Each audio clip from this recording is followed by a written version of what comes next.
Hi everyone, welcome to SR Academy. நாம் இன்னைக்கு 9th standard ninth lesson ப்ரோனவுன்ஸு திறன் work book பார்க்க போகிறோம். இதில் ஃபஸ்ட்டு டாபிக் என்ன அப்படின்னு பார்த்தீங்கன்னா, ரீட் அண்ட் மேட்ச்சு கொடுத்துருக்காங்க. இதில் பாருங்கள், the rat eats the cheese. அதாவது ஒரு எலி எதை சாப்பிடுகிறது? சீஸ் சாப்பிடுகிறது. இங்கே மேட்ச் ஆகுது. The bees are on the tree. The bees are on the tree. அது எங்கே மேட்ச் ஆகுது? இங்கே மேட்ச் ஆகுது. பாருங்கள், இதை மேட்ச் பண்ணிக்கோங்க உங்கள் ஒர்க் புக்கில். This is a green leaf. இதை மேட்ச் பண்ணிக்கோங்க. இதோ இருக்கு green leaf. There are two seeds. 2 விதைகள் உள்ளன. எங்கே இருக்குது? இங்கே இருக்குது 2 விதைகள். He cleans his feet. அவர் தன்னுடைய காலை கழுவுகிறார். எங்கே? இதோ இருக்குது பாருங்கள். அவ்வளோதான், மேட்ச் ஆயிடுச்சு. அடுத்த டாபிக் போகலாமா? Read and share the correct picture. கரெக்டான இதை படிச்சுட்டு எந்த பிக்சர் சரியோ அதை நம்ம என்ன பண்ணணுமா? ஷேட் பண்ணணும். ஸோ நான் உங்களுக்கு டிக்கு போட்டிருக்கேன். நான் டிக்கு போட்ட காலத்தை நீங்கள் என்ன பண்ணுங்கள்? ஷேட் பண்ணுங்கள். கலர் பென்சிலோ அல்லது பென்சிலோ கொண்டு இந்த வட்டத்தை ஷேட் பண்ணுங்கள். என் net is on the bed. ஒரு பெட்டில் ஒரு நெட் இருக்குது. அது எதுனா இதுதான். ஸோ இதை நீங்கள் என்ன பண்ணணும்? ஷேட் பண்ண வேண்டும். த பெட் ஹென் இட்ஸ் வீட். பாருங்கள், கோழி ஒன்று என்ன பண்ணிட்டு இருக்கு?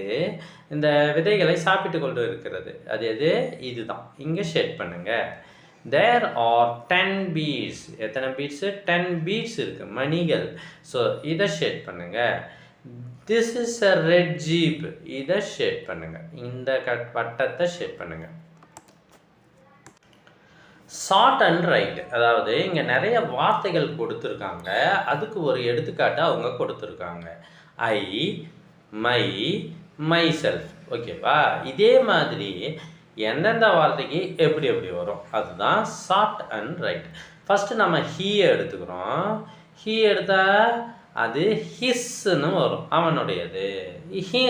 ஹிம்செல்ஃப். அடுத்தது ஹிம்செல்ஃப். இந்த லைனை எப்படி தான் எழுதணும். அதே போல் ஒவ்வொன்றா எழுதியிருக்கேன். She, her, herself, they, their, themselves. பாருங்க, இது செல்ஃப்னு வராது, செல்வ்ஸ். விஎஸ் வரும். ஏன்னா தே என்பது plural.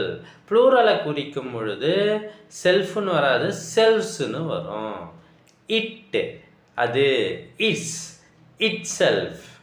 We, our, ourselves. பாருங்கள், வி என்பது ப்ளூரலை குறிக்கும். அதே மாதிரி எல்விஎஸ், அவர் செல்ஸ் அப்படின்னு வருது. அடுத்தது 4வது, look at the picture and rewrite the sentences with correct pronoun. ஓகேவா? Preethi is holding is pink umbrella. இங்கே ஒரு தப்பு இருக்குது. அந்த தப்பை நம்ம என்ன பண்ணணுமா? கரெக்ட் பண்ணணும். என்ன சார் அது தப்புன்னா, பிரீத்தி என்பது பெண், ஆனால் இங்கே என்னன்னு சொல்லிட்டாங்க? ஹிஸ்ன்னு சொல்லிட்டாங்க. இது பெரிய தப்பு. ஹிஸ் என்றால் அவனுடையது, அவனுடைய அப்படின்னு அர்த்தம். ஆனால் ஒரு பெண்ணுக்கு நம்ம என்னன்னு போடணும்? ஹெர்ன்னு போடணும். ஸோ நம்ம அதை மாற்றி Preethi is holding her pink umbrella அப்படின்னு போட்டாச்சு. அடுத்தது, Manoj is walking with her sister. Manoj என்பது ஒரு ஆண். ஆண் அவங்க சிஸ்டரோட நடந்து போகிறான். அவனுக்கு ஹிஸ்ன்னு தானே போடணும், ஆனால் ஹெர்ன்னு போட்டால் தப்பு இல்லையா?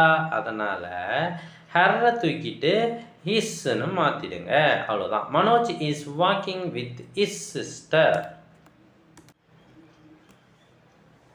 எல்லா ஒர்க் புக்குக்கும் தமிழ், இங்கிலீஷ், மேத்ஸ் 3த்துக்குமே நாங்கள் ஆன்சர்ஸை வீடியோவாக போடுறோம். இந்த ஆன்சர்ஸ்லாம் உங்களுக்கு வீடியோவாக வேணும்னா நீங்கள் செய்ய வேண்டியது, முதல்ல நம்ம சேனலை சப்ஸ்கிரைப் பண்ணுங்கள். அதுக்கப்புறம் கமெண்ட் ஓப்பன் பண்ணுங்கள். ஃபஸ்ட்டு கமெண்ட்டில் உங்களுக்கான லிங்க் இருக்குது. ஓப்பன் பண்ணி ஸ்க்ரோல்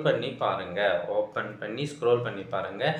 எல்லா திறன் எக்ஸசைஸ்க்கும் ஆன்சர்ஸ் இருக்குது. இப்போ அடுத்தது, Vimala and students are in the class. பாருங்க, விமலாவும் அவங்க ஸ்டூடெண்ட்ஸும் ஆர் இன் த கிளாஸ். பாருங்க, விமலா என்பது பெண்ணை குறிக்கும், ஆனால் இஸ்ன்னு போட்டாங்க. இது தப்பு. நம்ம எப்படி பண்ணோம்? விமலா அண்ட் ஹர்ன்றது தான் சரி. Students are in the class. Second line பார்க்கலாமா? Abdul and Anbu have dogs. Those dogs are her pets. அப்துலும் அன்பும் 2 பேர் ஃபஸ்ட்டு, ரைட்டா? ஹெர்னா அவளுடையதுன்னு சொல்லுது.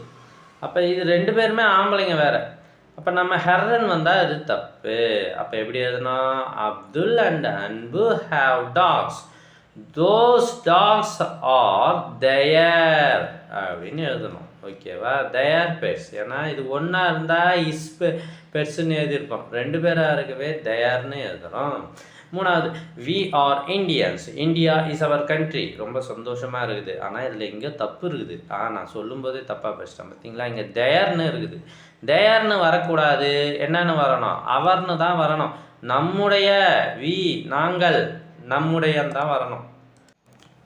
மாற்றி எழுதுகிறேன். We are Indians. India is our country. வந்தே மாத்திரம். அடுத்த 5, replace the underline words and rewrite the passage. ஒரு பேராகிராஃபே கொடுத்துட்டாங்க, அதில் சில வார்த்தைகளை அண்டர்லைன் பண்ணிட்டாங்க. இந்த வார்த்தைகளை மாற்றி நம்ம சரியான வார்த்தைகளை போடணும். ஏன்னா அந்த வார்த்தைகள் தவறானவை. ஓகேவா? பார்க்கலாமா? Raghu and Rani and Kerala. Raghu, Rani and Kala are friends. 3 பேரும் ஃப்ரெண்ட்ஸ் தான். வீகோ, வீகோ சொல்லலாமா? சொல்லக்கூடாது. தே கோன்னு தான் சொல்லணும். ஏன்னா அவர்கள். For a walk. Raghu takes her bag with him. இது ஒரு தப்பு. ஹர் வரக்கூடாது, ஹிஸ்ன்னு வரணும். ஏன்னா ரகு என்பது ஆண். Rani has a pup. Its name is Rambo. He takes is pup with her. Rani என்பது ஒரு பெண் இல்லையா?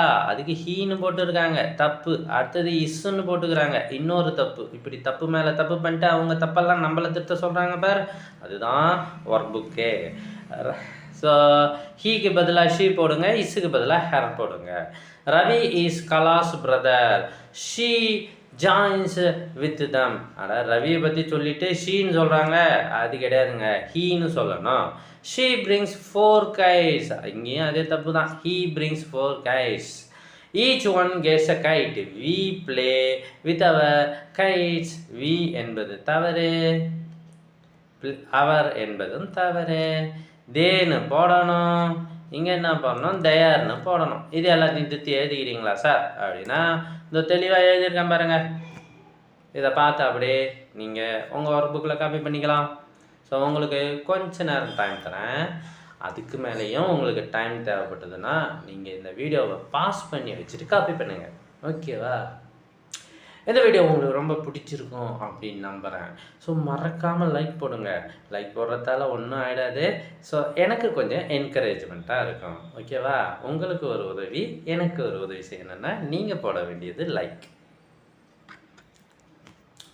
சரி, பாஸ் பண்ணிட்டு எழுதிடுங்க. அடுத்தது இதோ இங்கே பாருங்களேன், ட்ரேஸ்னு சொல்லிட்டாங்க. Exam capital X, small X, capital Y, small Y and capital Z, small Z. நீங்கள் அழகாக ட்ரேஸ் பண்ணி எழுதுறீங்க. தேங்க்யூ ஃபார் வாட்சிங். உங்கள் ஃப்ரெண்ட்ஸுக்கு மறக்காமல் ஷேர் பண்ணுங்கள்.